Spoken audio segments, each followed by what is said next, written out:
Եթերում CBC FM-ի հայկական ծառայության նորությունների թողարկումն է։ Խոսափողի մոտն են Աթիրա Իսրաֆիլը եւ Սաբինա Բայրամը։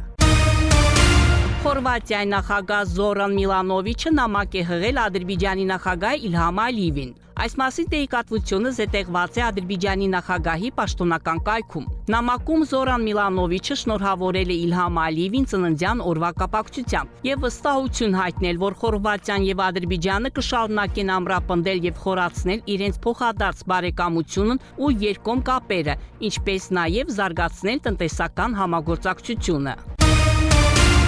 Պարզաբանվել են Ադրբեջանի նախագահ Իլհամ Ալիևի դեկտեմբերի 21-ին Սանկտ Պետերբուրգում կայացած Եվրասիական տնտեսական բարձրագույն խորհրդի նիստին եւ այսօր նախատեսված ԱՊՀ պետությունների ղեկավարների ոչ պաշտոնական գագաթնաժողովին չմասնակցելու պատճառները։ Նախագահի աշխատակազմից տեղեկացրել են, որ նախագահ Իլհամ Ալիևը չի մասնակցել դեկտեմբերի 21-ին կայացած Եվրասիական տնտեսական բարձրագույն խորհրդի նիստին, քանի որ Ադրբեջանը Եվրասիական տնտեսական միության անդամ չէ։ Իր խիտ գրաֆիկի պատճառով պետության ղեկավարը չի կարողանա մասնակցել այսօր Սանկտ Պետերբուրգում կայանալիք ԱՊՀ պետությունների ղեկավարների ոչ պաշտոնական գագաթնաժողովին։ Հիշեցնենք, որ Ադրբեջանի Հանրապետությունը որպես անդամ պետություն պարբերաբար մասնակցում է ԱՊՀ պաշտոնական գագաթնաժողովներին եւ մեծ նշանակություն է տալիս ԱՊՀ շրջանակներում համագործակցությանը, այդ թվում անդամ պետությունների հետ երկկողմ հարաբերությունների զարգացմանը։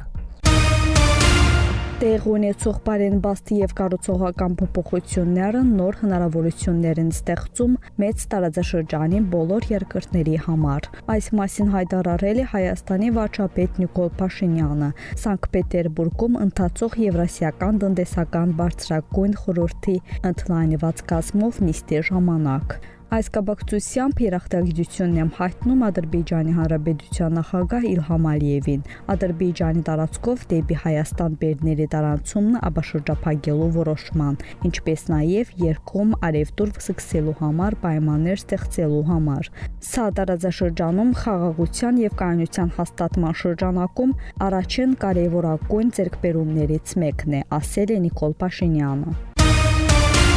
Ամերիկայի Միացյալ Նահանգներում Ադրբեջանի եւ Հայաստանի դեսպաններ Խազար Իբրահիմը եւ Նարեկ Մկրտչյանը մասնակցել են Տրամփի երթուղու նախաձեռնությանը նվիրված կլոր սեղանին։ Այս մասին հաղորդում է Միացյալ Նահանգներ Ադրբեջան առևտրի պալատը։ Միջոցառմանը մասնակցել են նաև Վաշինգտոնում Վրաստանի, Ղազախստանի, Ղրղըզստանի, Թուրքմենստանի եւ Ուզբեկիստանի դեսպանները, ինչպես նաև Ամերիկայի Միացյալ Նահանգների կառավարության բարձրաստիճան պաշտոնյաներ եւ բիզնեսի ներկայացուցիչներ։ Խազար Իբրահիմը նշել է, որ այս տարվա օգոստոսին Վաշինգտոնում կայացած առաջնորդների գագաթնաժողովը պատմական դեր խաղաց տարածաշրջանային խաղաղ գործընթացի առաջխաղացման գործում։ Ադրբեջանը վաղուց է առաջ մղում կապի եւ համագործակցության սկզբունքները հաստատելով ամուր գործընկերային հարաբերություններ Թուրքիայի, Վրաստանի եւ Կենտրոնական Ասիայի երկրների հետ, ասել է Ադրբեջանի դեսպանը։ Հայաստանի դեսպանն էլ ընդգծել է, որ տրիպի նախաձեռնությունը շոշափելի օգուտներ կբերի Հարավային Կովկասին, Կենտրոնական Ասիային եւ այլ տարածաշրջաններին։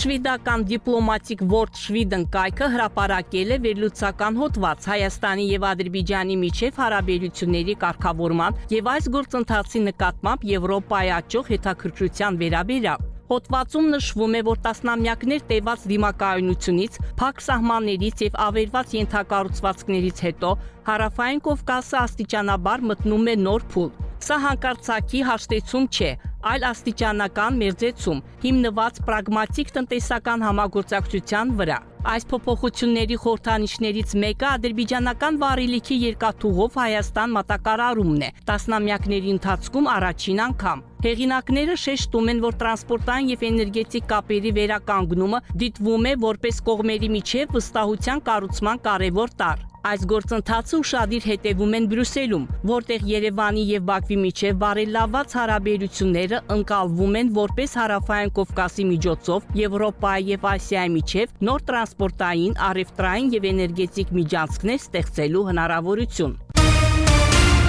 Փոխնախագահ Ջևդեթ Իլմասի գլխավորած թուրքական պատվիրակության Երկօրյա այցը Բաքու թույլ կտա որոշել երկու եղբայրական երկրների միջև առևտրատնտեսական կապերի ապակա զարգացման ճանապարհային քարտեզը։ Այս մասին հաղորդում են թուրքական լրատվամիջոցները, անդրադառնալով Բաքվում կայանալիք Թուրքիայի եւ Ադրբեջանի միջև տնտեսական հարաբերությունների միջկառավարական հանձնաժողովի 12-րդ նիստին եւ թուրք-ադրբեջանական 3-րդ ներդրումային ֆորումին։ Առաջադար թուրքական լրատվամիջոցներն ընդգծել են Բաքվում կայանալիք միջոցառումների կարևորությունը Թուրքիայի եւ Ադրբեջանի միջև տնտեսական համագործակցության համատեքստում։ Նրանք ընդգծել են նաեւ կողմերի հանձնարարությունը։ Տարեկան առևտրաշրջանառությունը հասցնել է 15 միլիարդ դոլարի։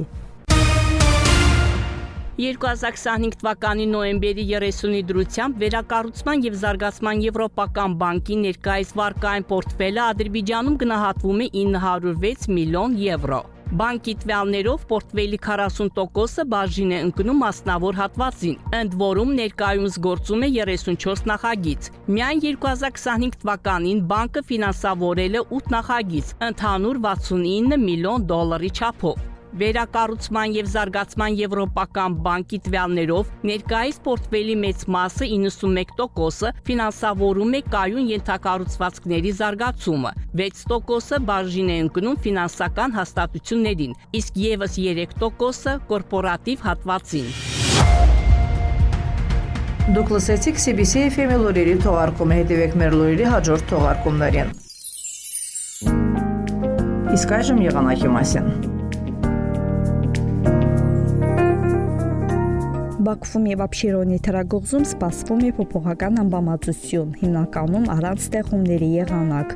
սակայն երեկոյան թերագողզու որոշ հատվածներում հնարավոր է թույլ անձրև, քամին հարավարևելյան։ Օդի ջերմաստիճանը գիշերը կկազմի 3-5 աստիճան տաքություն, ցերեկը 8-10 աստիճան տաքություն։ Ադրբեջանի մարզերում սպասվում է հիմնականում առանց ստեղումների եղանակ։ Օդի ջերմաստիճանը գիշերը կկազմի 3 աստիճան ցրտից 2 աստիճան տաքություն, ցերեկը 9-12 աստիճան տաքություն։ Լեռներում գիշերը 3-8 աստիճան ցուրտ, ցերեկը 3-8 աստիճան տաքություն։ Շուշայում, Խոջալիում, Խոջավենդում, Խանքենդիում սպասվում է 0-8, Աղդամում, Ֆիզուլիում 2-8 աստիճան տաքություն, Ջաբրայելում, Զանգիլանում, Կուբատլիում, Լաչինում 0-10, Կելբեջարում 7 աստիճան ցրտից 7 աստիճան տաքություն։ 102.7 FM